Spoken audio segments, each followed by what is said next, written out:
नमस्कार, आप देख रहे हैं सुनिए सरकार। मैं अभिसार शर्मा। एक सवाल मैं आपसे पूछना चाहता हूं। इस वक्त जो पेट्रोल के दाम लगातार बढ़ रहे हैं और कुछ जगहों पर 100 रुपए प्रति लीटर पेट्रोल हो गया है, क्या इसमें भी दोष 2014 से पहले की सरकार का है? और अगर दोष कांग्रेस सरकार का है तो पिछले 7 सालों से मोदी सरकार क्या कर रही है? यह बात किसी और ने नहीं बल्कि देश के प्रधानमंत्री नरेंद्र मोदी ने कही है। उन्होंने क्या कहा है वो मैं आपको थोड़ी देर बाद बताऊंगा और फिर मैं उसकी एक एक करके चर्चा करूंगा। मगर सबसे पहले यह खबर मैं आपको दिखलाना चाहता हूं जो आपके स्क्रीन पर है। यह खबर क्या कहती है, इसका हेडलाइन देखिए। भारत से 23 रुपए सस्ता पेट्रोल नेपाल में, होने लगी तस्करी, पकड़े गए 3 लोग। आज तक की खबर है। इसका मतलब क्या हुआ दोस्तों कि अब नेपाल के साथ जो हमारी सीमा है और भारत में जो जो राज्य बसा हुआ या जो जो शहर बसे हुए हैं, वहां से लोग सीमा पार करके नेपाल जा रहे हैं और वहां से पेट्रोल ला रहे हैं और उसकी तस्करी भी हो रही है। खबर क्या, मैं आपको पढ़ के सुनाना चाहता हूं। भारत में पेट्रोल और डीजल के दाम आसमान छू रहे हैं। हर दिन पेट्रोल डीजल की कीमतें नया रिकॉर्ड बना रही हैं। वहीं पड़ोसी देश नेपाल में पेट्रोल और डीजल काफी सस्ता बिक रहा है, वो भी तब जबकि नेपाल में भी पेट्रोल डीजल भारत से ही जाता है। कोरोना वायरस की महामारी के कारण नेपाल सरकार ने भारत से लगती सीमा सील कर रखी है। इसके बावजूद पेट्रोल डीजल की नेपाल से भारत में तस्करी होने लगी है। यानी कि हमारे लोग नेपाल जा रहे हैं पेट्रोल खरीदने के लिए या फिर तस्करी हो रही है। अब मैं आपको बतलाना चाहता हूं कि देश के प्रधानमंत्री ने दरअसल इसके लिए कांग्रेस पर किस तरह से निशाना साधा। हालांकि उन्होंने बहुत ही, जैसे कहते हैं ना, चतुराई से अंत में यह भी कह दिया कि मैं दोष उन्हें नहीं दे रहा हूं, मगर जो बात कहना था वो तो निकल ही गई। यानी कि तीर कमान से निकल ही गया मोदी जी। अब फिर आप उस पर लाग लपेट करते रहे, उससे कोई फर्क नहीं पड़ता। क्या कहा आपके स्क्रीन पर। इस दौरान प्रधानमंत्री मोदी ने पेट्रोल की बढ़ती कीमतों पर कहा कि मध्यम वर्ग को ऐसी कठिनाई नहीं होती यदि पहले की सरकारों ने ऊर्जा आयात की निर्भरता पर ध्यान दिया होता।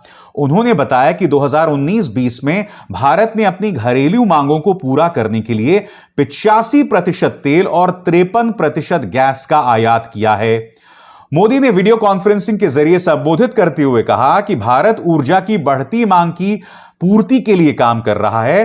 भारत ऊर्जा आयोग पर निर्भरता को भी कम कर रहा है। हम अपने आयात स्रोतों में विविधता ला रहे हैं। उन्होंने कहा कि किसी को दोषी नहीं ठहराना चाहता हूं, लेकिन यह काम अगर पहले हो जाता तो देश के मध्यम वर्ग के लोगों पर बोझ नहीं पड़ता। यानी कि मोदी जी, जब आप विपक्ष में थे तब भी आप सरकार को ब्लेम करते थे। मैं आपके 2 पुराने बयान सुनाना चाहता हूं और इस पर आपको गौर करना पड़ेगा। पहला तो उनका वो ऐतिहासिक बयान है जिसके बारे में उन्होंने कहा था कि एक बार काला धन आ जाए तो 15-15 लाख तो गरीब के खाते में ऐसे ही चले जाएगा, जिससे बाद में अमित शाह ने एबीपी न्यूज को दिए गए इंटरव्यू में कहा था कि यह एक जुमला है। मैं आपको बयान सुनाना चाहता हूं, इसलिए नहीं कि उन्होंने क्या कहा था कि 15 लाख आपके खाते में आ जाएंगे, बल्कि इसमें उन्होंने यह कहा था कि यह सरकार तो वो सरकार है जो हर चीज के लिए मोदी पर दोष मढ़ती है। सुनिए उनका यह बयान। अरे एक बार ये जो चोर लुटेरों के पैसे विदेशी बैंकों में जमा है ना, उतने भी हम रुपये ले आए ना, तो भी हिंदुस्तान के एक एक गरीब आदमी को मुफ्त में 15-20 लाख रुपए यूं ही मिल जाएगा। कितने रुपये है ये? हमारे एमपी साहब कह रहे थे रेलवे लाइन, ये काला धन वापिस आ जाए, जहां चाहो वहां रेलवे कर सकते हो। ये लूट चलाई है और बेशर्म होकर के कहते हैं सरकार आप चलाते हो और पूछते मोदी को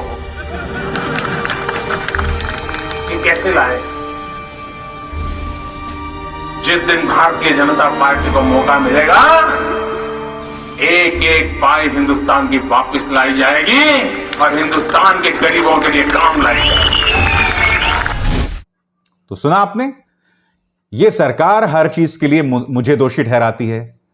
मोदी जी, मैं आपसे समझना चाहता हूं, आप भी तो वही कर रहे हैं। अगर मैं मान लूं कि वो सरकार पेट्रोल की बढ़ी हुई कीमतों के लिए भी आपको दोषी ठहरा रही है, यहां पर आप क्या कर रहे हैं बताइए। एक तो आपने देश की जनता को 15 लाख का वादा किया, वो तो खैर पूरा नहीं हुआ क्योंकि वो जुमला था। फिर आप ये कह रहे हैं हर चीज के लिए मुझे दोषी मढ़ा जाता है, मगर अब जब आप सत्ता में हैं तब हर चीज के लिए आप दोषी जो हैं विपक्ष को ठहराते हैं। किसान आंदोलन करता है, विपक्ष दोषी है। नागरिकता बिल के खिलाफ लोग आंदोलन करते हैं, विपक्ष दोषी है। 1 रैंक 1 पेंशन के लिए सैनिक सड़क पर आता है, विपक्ष उन्हें गुमराह कर रहा है। अरे विपक्ष अगर इतना ताकतवर है तो वो 55 सीटों पर थोड़ा ना अटका रहता। मेरी बात कांग्रेस की हो रही है। तो ये बहुत ही अजीब और गरीब बात है। अब मैं आपको सुनाना चाहता हूं प्रधानमंत्री ने जब वो विपक्ष में थे तो पेट्रोल के दामों पर क्या कहा था, सुनिए। साल का रिपोर्ट कार्ड के कुछ ही घंटों में उन्होंने देश में जिस प्रकार से पेट्रोल के दाम बढ़ा दिए, ये दिल्ली सरकार की शासन चलाने की नाकामयाबी का जीता जागता सबूत है। देश की जनता के अंदर भारी आक्रोश है और इसके कारण और भी चीजों पर बहुत बड़ा बोझ होने वाला है, सरकार पर भी बहुत बड़ा बोझ होने वाला है। मैं आशा करूंगा कि प्रधानमंत्री जी देश की स्थिति को गंभीरता से लें और पेट्रोल के दाम बढ़ाए हैं उसको वापस करें। तो सुना आपने, विपक्ष में कुछ और, सत्ता में आकर कुछ और देश की जनता को यह समझना होगा। अब मैं आपको एक आंकड़ा देना चाहता हूं दोस्तों, जो आपकी स्क्रीन पर है। जब मोदी 2014 में प्रधानमंत्री बने थे तब 1 लीटर पेट्रोल की कीमत थी 71 रुपए। आज कीमत 88 रुपए प्रति लीटर है और कुछ जगहों पर 100 तक पहुंच गई है। डीजल मई 2014 में 57 रुपए के भाव से बिक रहा था, आज 80 रुपए के भाव से बिक रहा है सिर्फ दिल्ली में, और हो सकता है इससे ज्यादा ही बिक रहा हो। यह हकीकत है।